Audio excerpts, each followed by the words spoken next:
Physiotherapist is a medical specialty that focuses on the rehabilitation or restoration. Key aims are to get patients to move, so we are big on mobility and maximizing function. So a lot of time pain is psychological. Okay. And the chronic pain, a lot of it is psychological. So we have the tools of how to educate patients. And we treat things from pain, from musculoskeletal condition like back pain, overuse, repetitive injuries, trauma, other pathologies to include those like cancers and those secondary pathology. We know those pains are going to be chronic pain. We understand the pathology and we have the appropriate modalities to apply. So I like to challenge myself. I always say I don't know why I do it, but I always try to make sure that I'm not one-dimensional. You have to be multifaceted. There's some things I consider to be God-given talents. One of them is the ability to socialize, as simple as it sounds. I think I'm a social butterfly. And one is that to help. I think one of my gifts is helping. So I'm big in leadership and administration. If you know me, you know me. I like to see when things go in a particular order. I think if you're doing something, it has to be at the high standard. And I think a lot of, especially healthcare, I think a lot of what we suffer is because of poor administration. Everybody, I'm not bright, but I'm very smart. So I don't compare myself to others who want to know everything. What I know, I want to be able to apply it. And to apply it, I get enough to apply and it yields maximum result. In Office with Dr. Jevon Samuels. Welcome to another episode of In Office. I am Dr. Jevon Samuels. In Office is a program which we normally talk about life, sickness and death. And today in office with me is a young, brilliant physiotherapist. His name is Mr. Oshae Hudson. Welcome to the show. Thanks, sir. Thank you for having me. Alright. So today I'm not going to give any long introduction. I just want to make note that a physiotherapist is an integral part of the healthcare profession. So you have physiotherapists working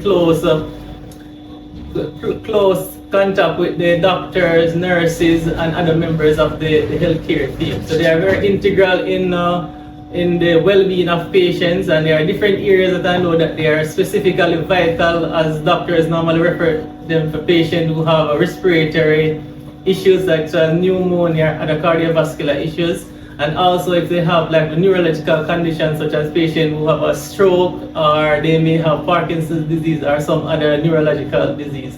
They're also vitals in pediatric care and also very essential in sport patients with sport injuries in musculoskeletal care. But with no lengthy introduction, I just want to get into the interview as we speak. So Mr. Hudson, welcome to the show once more. Yeah man, thank you for having me. Alright, so tell the viewers, who is a physiotherapist? What do you guys do? Well, that's usually one of the hardest questions to answer, especially in the context of the hospital setting. A lot of people times confuse us with the medical doctors, and we, from time to time, some persons get a little bit offended.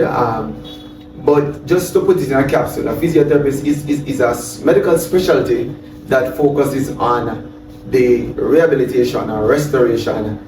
Key aims are to get patients to move, so we are big on mobility and maximizing function. So our aim is, after all procedures done, after the medication would have been served, quality of life is what we take into context. So the physiotherapist functions looks at the restoring of the patient's function, getting them back to baseline, or adapting to their new norm, as in the case of some neurological conditions. And we always say, once you get a patient moving, pain-free, independent in their daily living, you're doing an awesome job, and that's what we pride ourselves as physiotherapists in doing. Okay. Alright, so in terms of the different areas of physiotherapy, as I said before, I was trying to introduce some aspect of physiotherapy. What are different specialty areas of physiotherapy? So there are many to call, but just to name a few that are very common. You have the regular musculoskeletal physiotherapy that speaks to bone and joint. And that's where a lot of people confuse us as broken bone. Everybody say, boy, you broke your foot, you go to a physiotherapist. Not only that, so that's musculoskeletal. So injuries, any injuries that have to do with the muscles, bone, tendon, joints, there are people who work. That's usually general, but also a specialty. Okay. Cardiopulmonary care or respiratory care is also an area of specialty that speaks to lung function, heart function. You also have the neurological aspect of it that speaks to the stroke, the spinal cord, all of the neurological conditions to include things like Parkinson's disease, those things, TSP, all neurological related conditions in brain and the spinal cord. You also have people specialize in women's health, people who specialize in sport, people specialize in areas like cancer. Okay. So you have those in oncology. Okay. You have persons in pediatrics. You'll have other persons who specialize in subsections of different cares. Like in oncology, you have persons specialized in wound management, okay, lymphedema management, swelling, and those things. You have areas such as hipotherapy, which is using equine horses, animals, and those are usually used for pediatric population, especially the ones who have neurological conditions. So there are too many to call, and there's always a constant evolution of different specialty, because some are in wellness and some are in administration. Okay, good. All right, so well said. So you have listed quite a few of the subspecialties, but I know that an area that I'm not certain if you had mentioned it, that is really becoming popular is geriatric care. Because of the whole aging population, the demand is very, very high for physiotherapists in the elderly patient.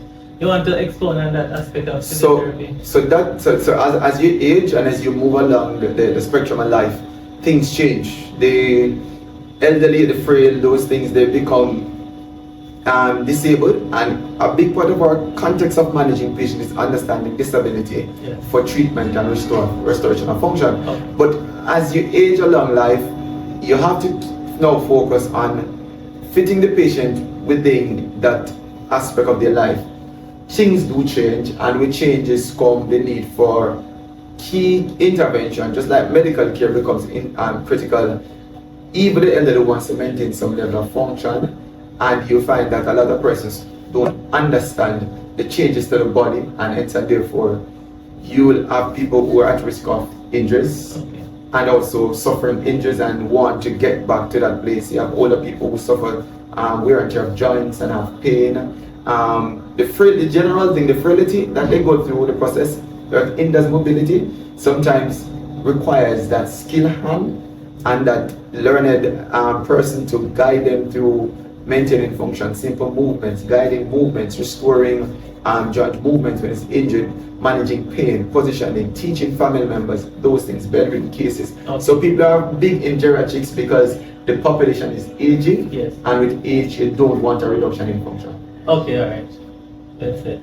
Now, in terms of some of the skills, if you want to share with the viewers some of the different skills for different pathologies. For example, we have a stroke patient with either a dense or a mild hemiparesis. But what's the technique and the approach that you take for those patients? So let me start by saying that as clinicians we're trained with all skill sets in terms of assessment, detailed assessment, subjective, objective, making analysis, making plans. Yes.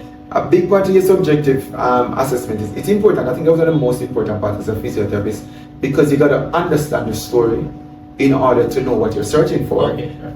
in order to make a plan and to execute the plan. So once you have done the talking and the interview, you then move to doing an objective assessment. We're all trained in your general program, and this program takes place at the university, in this case University of the West Indies, Yes. in the Caribbean region, for 3 years, and every year you specialize in an area. So in your first year you're orthopedic specialist, meaning your musculoskeletal techniques, you learn them to include how to measure joint movements, how to test for power. Your doctors call it power, we call it muscle strength. Okay. We check for abnormality in movement called altered tone. Yes. We check for resistance to certain kind of movements, because again we're about musculoskeletal, so you have to know you can resist the isometrics. Yes, sure. Plus special tests. So a big part of physiotherapists, because we do not diagnose patients per se, Yes. what we do confirmative tests. And the beauty about orthopedics, a lot of the things that the orthopedic doctors or the orthopods don't know, we know, because they're the very same confirmatory tests. Okay. Sure. So you have things like a SLR, the squeeze test. Those tests are what they use. We use them as well. So we can confirm the diagnosis, and in some instances, especially ligamentous injuries, we can also rule out, isolate others that, especially when they come from the general practitioners, we can do a little bit more detailed assessment. We look at the patterns of movement, what movement should be restricted based on the history, those things. And once we are able to come up with the issues, then we can treat. So the skill set is really big on assessment. Using tools. The same thing for cardiopulmonary. We have to be able to do a full clean orthopedic chest cardiopulmonary assessment, similar to the doctors. Know what your lung sounds are, know what your segment of your lungs are, what movement is expected. As I said, know when the abnormalities they are looking for adventitia, those things, in order to appreciate what a normal lung should sound like, and know when issues are there, so we can gather a treatment. Similar thing for neurological. You're talking about changing patterns of movement, sometimes altered by tone, as in the case, become flaccid, become hypotone, which is hook up, where some people say they're hooked up for the viewers. Those are things we should know how to delineate them. We talk about doing reflex, sensation, proprioception, big on those, especially for neuro cases. And that is how we come up with our assessment, what you call your diagnosis or your working assessment. And then we know what, for some, not all treatment interventions can fit a case. So based on what you said about the cases, you have some stroke that are flat. We do a lot of stimulation and stimulated movements, whether through e-stem or through manual techniques, because 99% of what we do is manual with our hands. And if it's an hypotone case, you have to know how to break tone through your stretches, your positioning, and all of those things. So it's case by case. But if you're not able to assess a case, you won't know to offer treatment. You see the cardiopulmonary ones we treat on the wall to include suctioning when it's needed. Not every case. Some people think we do the same thing for all cases, so that the percussion, they say, knock out them chest. We don't always do, because we have to understand things that govern the patient, to include laboratory findings, underlying pathologies. A lot of them are contraindicated, a lot of them are indicated, coagulopathic studies, derangement in anything. We have to put them, that's why sometimes we pressure them to say, make the diagnosis clear. Because we're not coming in as technician, we know what we're going in for, and a lot of our techniques are manual. We don't want to do harm. Alright, let's delve a little more into the stroke patient, alright, because stroke is actually becoming a more common each as the years pass by, alright, because of the whole non-communicable diseases and hypertension, diabetes, etc. Right? Now, I find out that patients with stroke who get physiotherapy long term, they tend to do way better than those who shy away from physiotherapy. But what's the time frame you normally follow up the stroke patient before you discharge them from the service? Because sometimes patients come to clinic and they tell me like, oh, they were discharged from physiotherapy. You guys teach them what to do. But what's the time frame we normally look at to discharge them and the reasoning behind it? So there's no set time frame, but there is a window of restoration. 6 weeks to 6 months is usually a brand spanking good window for you to work with in terms of neurological restoration. But subsequent to that or thereafter is based on progress versus plateau versus the ability. So we look at it through a three-way spectrum.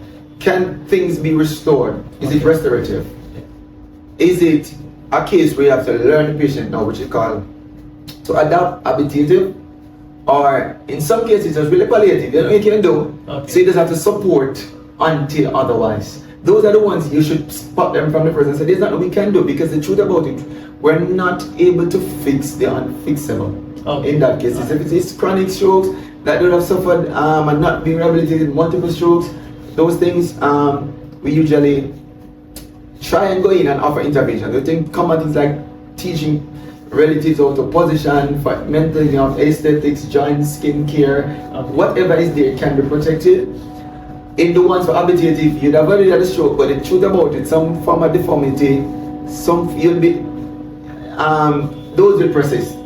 But we want you to be able to do things in a new learned way. So we'll work with you and until we see those coming back. So we start from day one to target function. So when we treat patients, we're not treating them just common joint stretches and range of motion stretching. We're teaching them to use these gains or to use a certain posture that you have for your advantage. The ones who can be restored, because there's some that can be restored, Okay. time sensitive. Get the patient in early. Okay. We usually beckon to doctors and otherwise on the ward. Once you spot a patient, if it's day one, some people are hesitant because the pressure is high. We know what to do when the pressure is high. Okay. But we want to get them in because if the patient is flaccid, we need to start stimulate. The brain is like the room has been thrown into a whole disaster. Everything is all over the place. We're trying to research it just like the brain. Yeah. It's working its way back.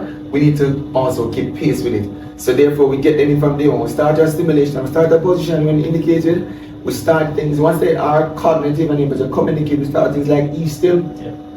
And with those things you get to combat things like hypertonicity, which is altered tone when it gets up and prevents them from becoming the deformities that you see. Yeah. And those things. And once the tone is coming back, which will aid movement, we try to make sure the movement is in such a manner that it is functionable. We're not saying it's going to be always clean, pristine movement, Yeah. but sometimes they get it back. But I've had patients up to 2 years and they still recover and show signs because it is a never-ending road to recovery. But so it's a case-by-case assessment. You assess the case, what's happening. A big part of it is compliance and adherence. Patients do not comply. And when the pressures are high, sometimes we can't do what we want to do because there comes a time we have to push the rehabilitation to another level. Pushing it up there, and exercise is a central intervention. Central intervention. You know what exercise can do to the cardiovascular system, to the neurological system. We want to ensure that you're in a good zone. Then when we're doing what we're doing, it is not going to put you into a spot of bother and such. But it's case by case. Alright. Now, in terms of, let's stick to the stroke patients, like, how do you, I know it says a case by case basis and if the power can be restored or not, but I've seen like patients that have similar stroke effect based on the CT, similar CT findings, and you have one patient might be confined to a wheelchair, one might be bedridden while the next might be able to walk around the walker. In cases like that, you guys also review CTs, Yes. the report, and make a decision on whether how the prognosis may look for the patient in terms of rehabilitation. Yes, because the truth about that, you said that there are different areas of the brain that get affected. Yeah. And based on the area of the brain that gets affected, we know, is it going to be a personality change? It's going to be a mood change. Will this patient work with you? Yeah. Will this patient tolerate? Will this patient present with a monoparetic limb or full hemiparesis on one side?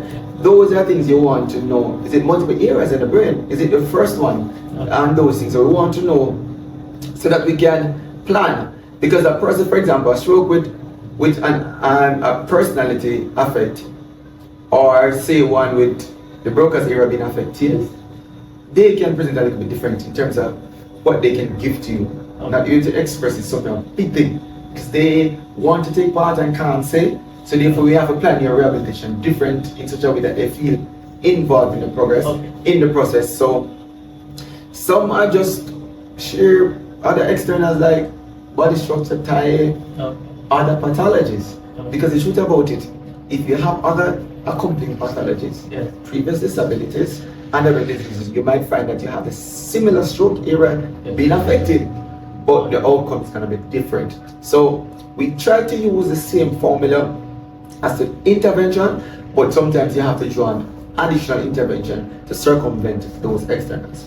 Alright, I know that you're very busy. Actually, it took time out of your busy schedule to have this interview, which I'm very grateful. But I want to move on to the cardiovascular aspect of the physiotherapy, especially the lung, the in relation to the lung, like pneumonia, COPD, etc., and the interstitial lung disease. Yes. When we normally get those patients, what's the approach for them in terms of? So the approach is usually to get the patient to be able to independently ventilate themselves, meaning get enough air in, quality air in, ensure that there's no segment in the lung that is left asleep and that will collapse. And you see now, using it, you lose it. Those are segments that we go collapse. Oxygenation is the next key. So ventilation, oxygenation. Getting air in, pulling from your 21% that God has given to you to get it all down to the alveolar. You can have that exchange of oxygen to CO2, blow it out the CO2, getting oxygen so you can get on with the daily life. We know that with all these disease processes, it will affect that simple process. Alright? So what we come in on the scene to do is to teach patients as simple as how to breathe, change the pattern of your breathing. Good? To as advanced as having to go in and remove content from the lung, from the areas that is affecting the anatomy to function in the way it is supposed to function. So there are many strategies. We talk about ventilator strategies. Sometimes it don't make sense. A lot of people when they sort of come us and they see us manually putting your hands at different segments on the chest wall, and they wonder what we're doing. Yes, remember that the lung, even though it is it has a lung in beneath the rib cage, there are muscles that will cause for movement. You have to stimulate those to get them to move. Mechanics of the chest is how it moves in and out is important. Sometimes pain can alter it, we have to manage the pain. Sometimes posture can alter, we have to position the patient a certain way.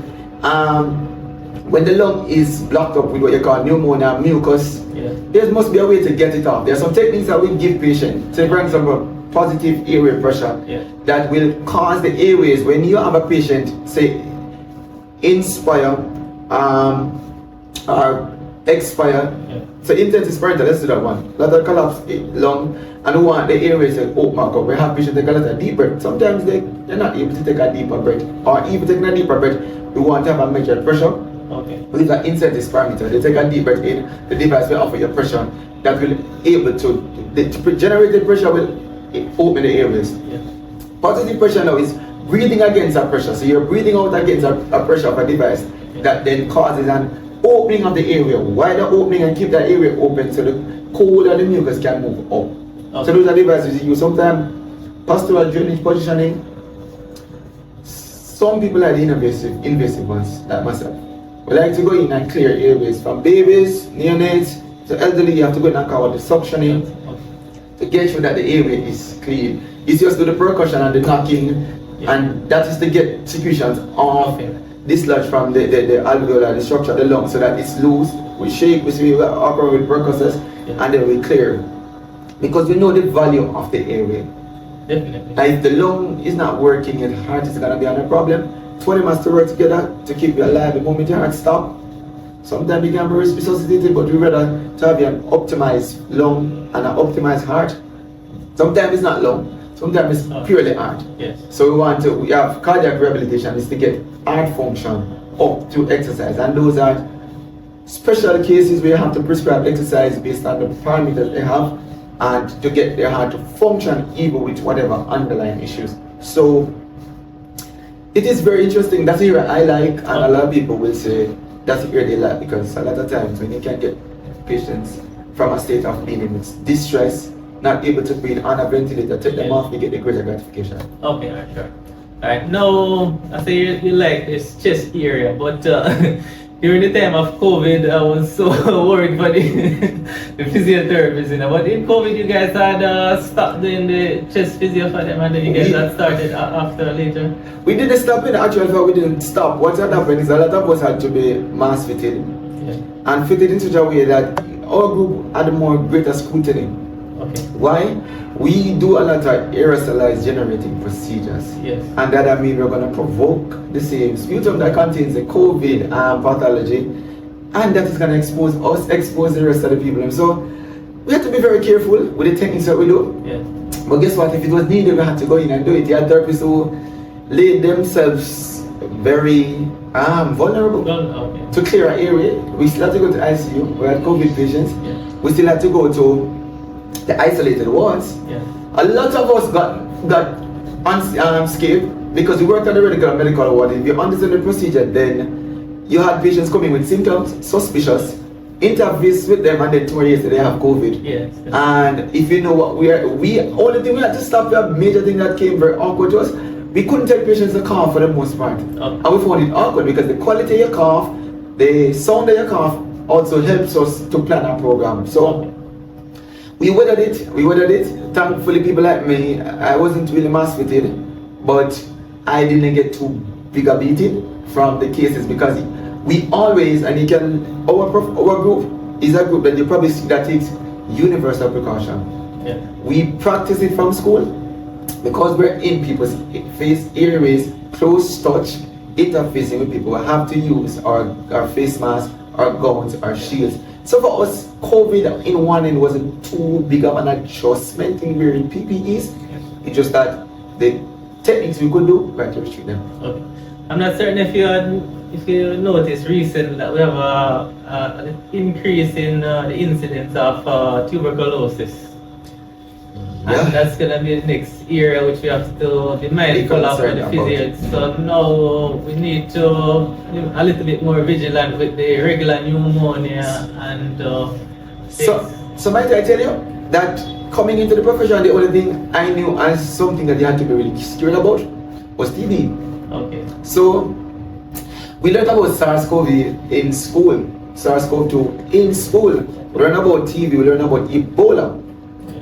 Incidentally, when I became a therapist and years after, Ebola came, TB was inexistent, and then COVID came. SARS-CoV was what a lot of people know it as. Yeah. So we were always told about the infectious pathologies, TB being one of them. So in longer time, we always beckon for people. If we're in a group, we tell you that if a patient has suspicion of TB, isolate. Okay. We will preach that. So therefore, those are the ones usually take the specialized mask and the proper wearing of PPEs to treat. Okay. They did not offer us that kind of scareness because we never thought TB would be something that could kill you, Okay. as COVID was doing to us. Yes. So we usually, and a lot of us are probably vaccinated, and a lot of immune care and boosting immune system is big for us. Yes. But TB is back. Yeah. I don't think it left, but it's coming back now because we're seeing it amongst not only the immunocompromised population, but those are confined Yes. to spaces like the inmates. Yeah. But if you work on national chess, like myself in the past, Oh. you'd have been dancing in TB's territory. So it is one that we're concerned about. We hope it doesn't become another pandemic, Yes. because it can be as lethal as COVID. Yeah, definitely. Alright, now let's divert and touch like a common condition that most persons have, like back pain, joint pain. Alright, I Yeah. know that in terms of, we, as doctors, we want to give patients the lowest dose or try not to give medication if Yeah. possible, right? And in pain management, we find out that physiotherapy play a vital role in the management of persons with chronic pain, with a back pain, joint pain. What's your take on management of those patients with physiotherapy as a part of pain management? I think it's quite a place for us because I think almost all other profession is pharmacology. Whether it's the pain specialist, whether it's a general GP, whether it's a neurologist, wherever it is pharmacology. Yeah. When a physiotherapist can do things like dry needling,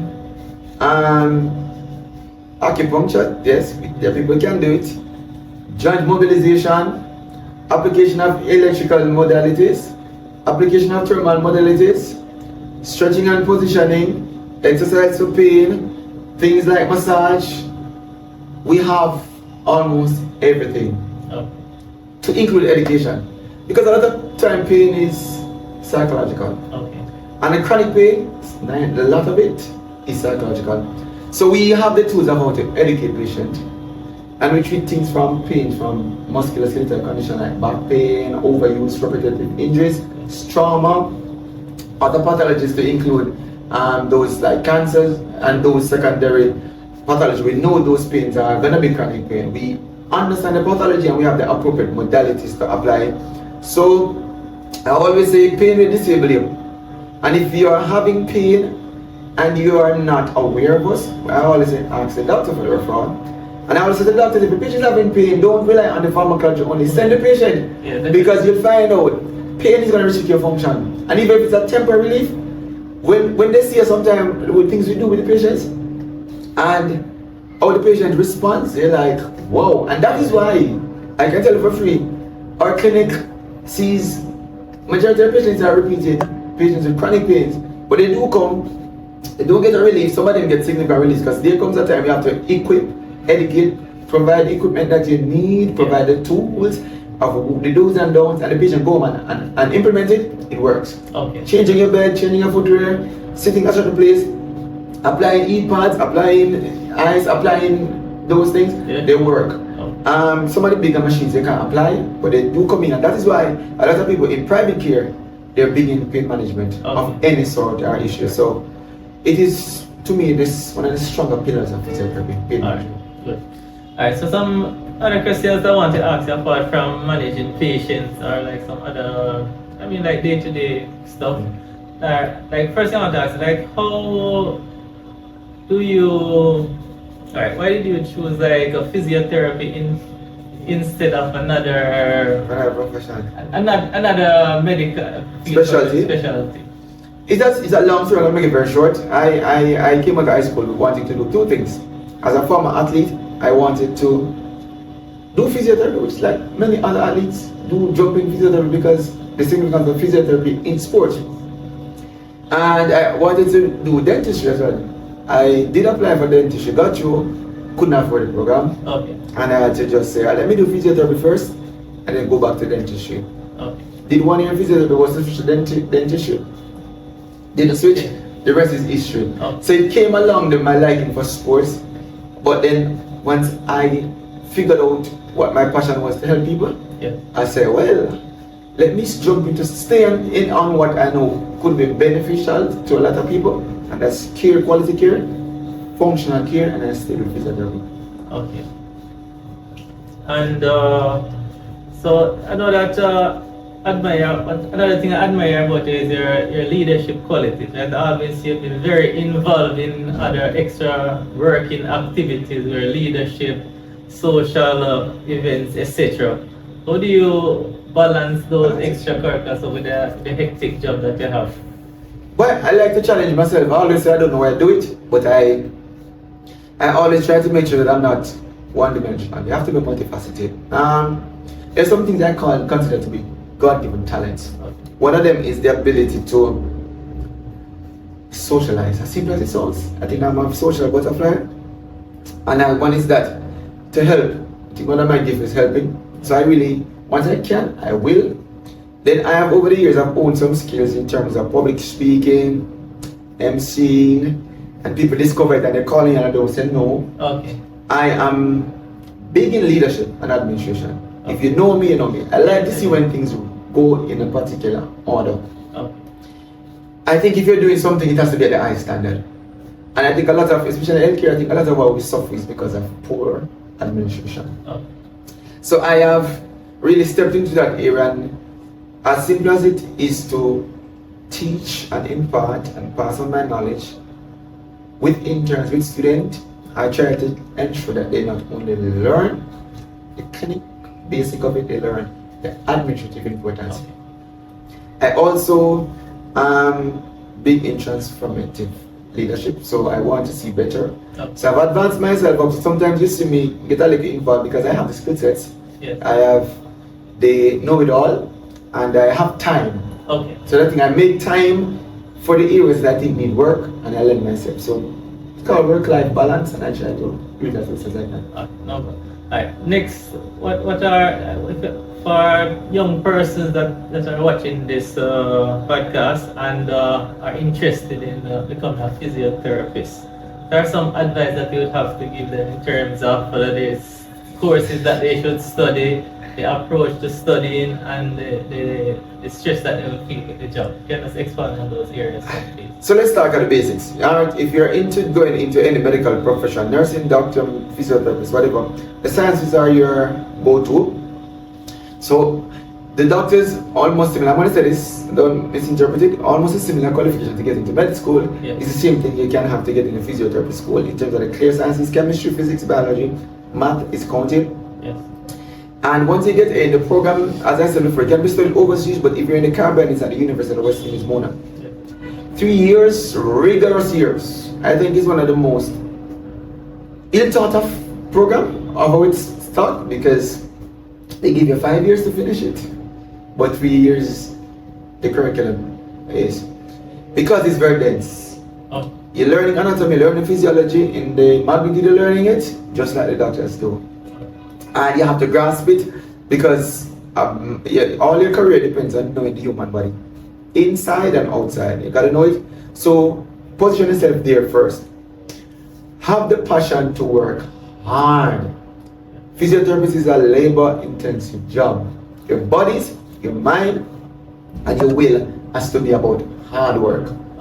It can be rewarding, but it can also be very discouraging. Because when you get in and you see what you're up against, you're gonna say, nope, not for me. If you like it easy, don't consider it. But if you can balance your life, you can survive. As to how you study, I'll say when you're in school, your physiotherapy will come first and everything after.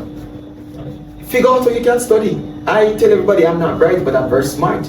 So I don't compare myself to others who want to know everything. What I know, I want to be able to apply it. Yep. And to apply it, I get enough to apply and it yields maximum result. So know what works for you, because I'm very disciplined and very diligent, and I seek out. I am one that will go seeking out information, because if I feel ignorant to something, I feel like I'm not going to involve. I'll be quiet. But the moment you see me, I hope my mouth and I engage you, means that I have the base of the knowledge and I have a quality knowledge of it, and I'll be able to lead a conversation. So that's how it works for me, and I'll encourage them, give it a try. Okay. All right, Mr. Hudson. Well said. So, as I said before, I know that you are very busy, and I don't want to keep a good going talking all day. But for the interest of time, just want to just basically sum up what we have discussed today, and basically one final word for the viewers. So, viewers, remember to share, like, subscribe, and leave a comment on this video if you want to see more informative medical contents. And I'm just going to give Mr. Hudson like a minute or two to just say one final comment to the viewers before we go. I tell the viewers, physiotherapy works for all. Everybody, it works for everybody. And you always have the right to come and see us. As it stands now, we have to go through a medical doctor, ask for the referral, come and see us. You can lay all your burdens and troubles on us. We have been trained. We spend most times with you in the offices, in the wards. We hear your stories inside out, and we are equipped to deal with you. For those who are wanting to go into the profession, take it one day at a time. I told myself I would have done 5 years or 3 years in this thing. I am 10 years and counting. And liking it, love the profession. It is a beautiful profession. It's one that's evolving, and you'll find that you can have your say, find your niche, have a space in the medical profession. As we said before, it's a significant part of the multidisciplinary team that concerns medicine and healthcare. So come in, come on board. We need more of you, because we are one of the smallest group, growing group. But I'm telling you, when you come in and you see how it works in the long term, you're not going to want to walk away. Once a physiotherapist, always a physiotherapist. That's the motto for most of us. All right, Mr. Hudson. Thank you, sir. Well said. I must say special thank you for coming on this program, alright? Because without guests and volunteers like yourself, this program would not be possible. I'm getting good reviews on the program so far. So I'm very happy that you take time out of your busy schedule to come, alright? Continue the good work. Alright, thank you, sir. Be sure to subscribe for more informative contents on life, sickness, and death.